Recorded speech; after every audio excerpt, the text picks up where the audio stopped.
খুব সহজ একটা আমের আচারের রেসিপি শেয়ার করব আমি আপনাদের সাথে। রোদে দেওয়ার কোনো ঝামেলা ছাড়াই আপনারা এই আচারটি বানিয়ে সারা বছর সংরক্ষণ করে খেতে পারবেন। হ্যালো এভরিওয়ান, আসসালামু আলাইকুম। This is Afrin Bushra and welcome back to my another new video. আজকের এই আচারের মশলা হিসেবে আমাদের লাগবে গোটা 5 ফোড়ন, ধনিয়া, জিরা এবং মৌরি। সাথে লাগবে বেশ কিছু শুকনো মরিচ।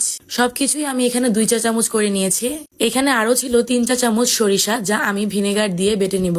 আম ভালোভাবে ধুয়ে পানি ঝরিয়ে নিয়েছি আমি এখানে। প্রথমেই সবগুলো শুকনো উপকরণ আমি ভালোভাবে টেলে এটাকে গুঁড়ো করে নিব। তবে এই উপকরণগুলো বেশি ভাজতে গেলে, এটা পুড়ে গেলে আচারের টেস্ট একদমই নষ্ট হয়ে যাবে। ওই একই কড়াইতে আমি এখানে প্রায় 1 কাপের মতো তেল নিয়ে নিয়েছি।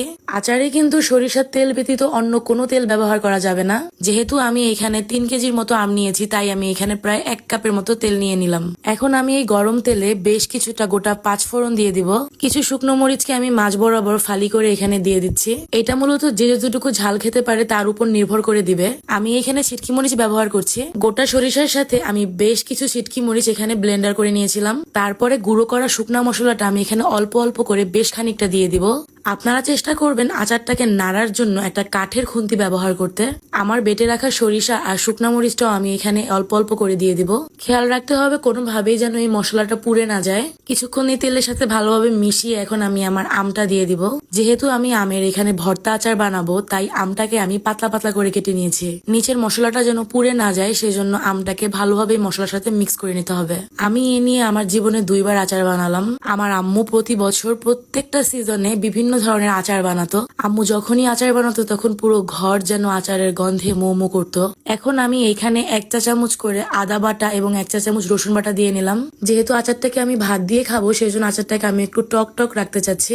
যার কারণে আমি এখানে শুধুমাত্র 2 কাপ চিনি ব্যবহার করব 3 কেজি আমের জন্য। অলরেডি আমের একটা স্মেলে পুরো ঘর ভরে গিয়েছে। রেখে দেওয়া গুঁড়া মশলাটা আমি এখন শেষে ব্যবহার করব এখানে, যাতে একটা ভালো স্মেল পাওয়া যায়। আম্মু মারা যাওয়ার পরে আর তেমন একটা আচার খাওয়া হয়নি বাসায় বানানো। হয়তো কিনে খাওয়া পড়েছে, কিন্তু একদম বাসার আচারটা আর তেমন একটা খাওয়া হয়নি। পরিচিত কাছের অনেককেই বলেছিলাম আচার বানিয়ে দিতে, কিন্তু কেউই তেমন একটা ভ্রুক্ষেপ করেনি। তাই গত বছর ভাবলাম যে থাক, আমি নিজেই বানিয়ে নিব আচার। আর যেই ভাবা সেই কাজ। আমার আবার কোনো কিছুর জেদ মাথায় একবার উঠলে সেটা না করা অব্দি আর শান্তি লাগে না। আচারটা কিন্তু আস্তে আস্তে হয়ে যাচ্ছে। আমি এখানে প্রায় 20 মিনিটের মতো এটা চুলায় রেখে জাল করে নিয়েছি। চুলা বন্ধ করার কিছুক্ষণ আগে আমি সেই উঠিয়ে রাখা শুকনো উপকরণটা আবারও দিয়ে দিব। ও আরেকটা জিনিস, আমি ভিডিওতে একটা জিনিস দেখাতে ভুলে গিয়েছিলাম যে আমি এখানে প্রায় 3 টেবিল চামচের মতো ভিনেগার ইউজ করেছি। তারপরে এই তো আমার আজকের আচারটা হয়ে গেল। খুবই সহজে কম উপকরণ দিয়ে আপনারা বাসায় বানিয়ে ফেলতে পারবেন এত মজার একটা আচার।